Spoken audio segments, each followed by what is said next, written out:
everybody.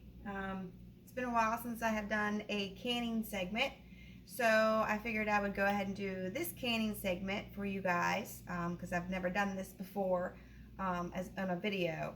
I was gifted a whole bunch of yams, and we love yams, you know, cooking them sweet. It's sweet potatoes, if you didn't know. But there was just so many of them that we were not going to be able to eat all of them up. So I decided to go ahead and can the yams, and there will be sweet potatoes. First couple things I want to touch base on is the fact that some of the stuff I have already prepared. So this is what you need to do. Inspect your canner, make sure the ring is good, make sure that the little hole that the air vents through, the vent, is nice and clear. So make sure everything is safe for you to can. You're going to inspect all of your jars, check the tops of them, make sure there's no cracks or chips. Inspect your rings and your lids as well. You're going to keep your jars hot. You're going to keep your lids hot. The rings you do not have to keep hot during the canning process. To start out with the canning process of yams, you will have to boil them, or you can also steam them, and this will help you get the skin to peel off of the yams a lot easier. It is suggested that you do it this way, which is the same process that you would use when you can tomatoes. So right now I have mine at a nice rolling boil, and the skins are getting nice and soft, and then I will be able to peel them off. Back here on the back burner, I have the syrup. So this is a mixture of water and sugar. That's all you're going to need. In the ball canning book, it gives you the correct amount of sugar versus water.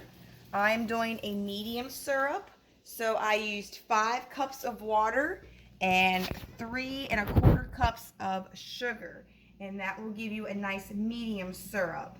If you wanted a little bit of a heavier syrup, you add a little bit more sugar, and that should yield me about 7 cups of the syrup. Now I'm going to take a break for a second and go ahead and get all of this ready and staged so you can see the next step. So now that the sweet potatoes have boiled for a little bit, take them out, and I put mine in a little bit of cool water so I can handle them, and the skin just peels right off, just like that. This is a good time to also look through them as you peel them and make sure that they don't have any bad spots, imperfections, things of that nature. And then you're going to take them over here and you're going to chop them up. You can cube them, you can slice them, any way you want to pack them. It is okay. Some people like them a long way, short, however you feel. Okay, so they're all peeled, chopped up, ready to be jarred. I've kept my jars in hot water, so I'm going to get the jar out and start packing. All the sweet potatoes in there. I'm doing pint jars because my family cannot eat a whole quart jar. But you can count in quarts if you want as well. You're going to pack them and leave 1 inch of headspace, which is down to the bottom rim here. All right, so they're packed in the jar, and I'm going to take my syrup mix that I have here that I've kept nice and hot, and in a funnel, I'm going to ladle in my syrup mix, which was water and sugar, leaving my 1 inch headspace. And then you're going to take this tool here and you're going to get out all the air bubbles. lots of air bubbles. Some of them will come up to the top. Push them back down in there. Well, I'm used to hot stuff on my fingers, so it doesn't really bother me as bad.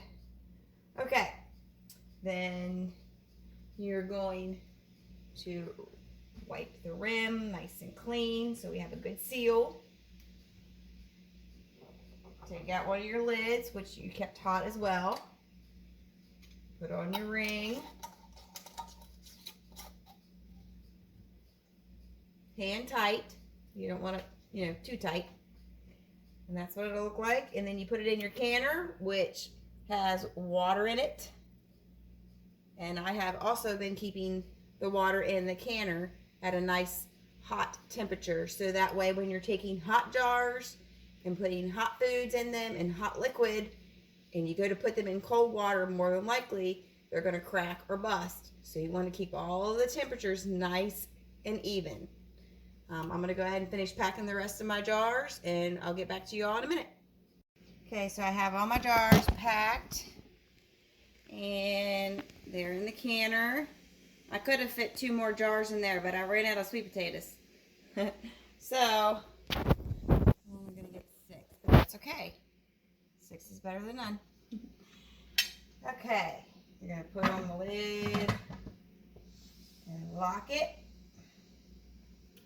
This is going to cause it to start boiling inside, and you're going to have steam coming out of the vent here, and you're going to want to watch that for about 10 minutes. And then once that has gone for 10 minutes, you're going to put the weight on top, and that is what's going to build the pressure inside of the pot. You're going to pressure can the sweet potatoes at 10 pounds, which is on this dial here. Once it comes up to 10 pounds, you're going to have to start watching it. You don't want it to go down below. You're going to have to start over. You don't want to get it too high, because then it's going to just ruin everything in there. So you're going to definitely have to watch your stove and make sure that you're keeping the pot at a good consistent 10 pounds. And you're going to do that for an hour and 5 minutes. Now that's for pints. If you did them in quarts, it is an hour and 10 minutes. So right now I'm going to let mine come up to the boil, let it vent for 10 minutes, and then put my weight on and let it build up the pressure up to 10 pounds. And then I'll come back and show you guys a little bit of what that looks like, and then I'll show you the end result. Okay, I got a nice rolling boil inside the pot. The vent has been steaming for 10 minutes now, and now I'm going to add the weight so that the pot can build pressure inside. You just stick it right on top of the vent there like that, and when it starts to build pressure, this little button right here, I call it a little button, will pop up, and that is how you know that it has started to build pressure. See, it's already shaking now. It's called a shake. People call them shakers. But it'll pop up, and then it'll start building pressure. Of course, it's going to take a little longer now than what it usually does, but I'm going to wait so you all can see it pop up. Any minute now. Almost. There she is. And now the pot will start building pressure. And I will check back with you guys when it gets there. Okay, so we have it at 10 pounds of pressure. And I'm going to back the heat down just a little bit so it does not gain any more pressure. You're going to want to watch your stove to make sure it doesn't heat up anymore and that it doesn't lose any heat so it drops back down. I'm going to start my timer now. Doing pints, so they need to can under 10 pounds of pressure for an hour and 5 minutes. If you do quarts, it's an hour and 10 minutes. And once that's over with, we're going to let the pot depressurize. You don't do anything. You let it cool down all on its own and lose all the pressure. You'll know that all the pressure is out of the pot when the little shaker drops down. You can take the weight off at that point. It is safe. Crack it open, let it cool down naturally, and then we'll get our jars out here after a bit. So I'm back here. So turn them off, and the pressure has gone down. The dial says 0, right? You would think that's 0. Well, my little shaker has not dropped yet. So that is telling me that there is still pressure in the pot. It is not safe to take off the weight yet. So once that is going to fall, I can take the weight off and open up the pot and let it cool off the rest of the way. You can hear air escaping it a little bit, so it might fall here directly, but once everything is safe to open, I will open it up and let you all take a look at the canned sweet potatoes. Okay, so I took the weight off. Everything is depressurized. So you're going to turn the lid to unlock it. Now be careful because lots of steam is going to come out and there's going to be some water drippage. There's a whole bunch of steam coming out there like that. And I just flip this over so it catches any of the water that might be in there, because that water is going to be really hot. And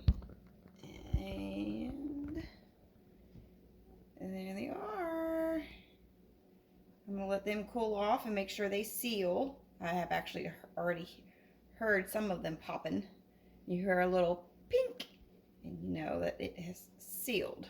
And then I'll take them out and I will stick them on a towel on my counter to finish cooling off, and then I'll wipe off the jars and label them what they are, the date that I canned them, and I will put them away for storage or for usage or anything like that.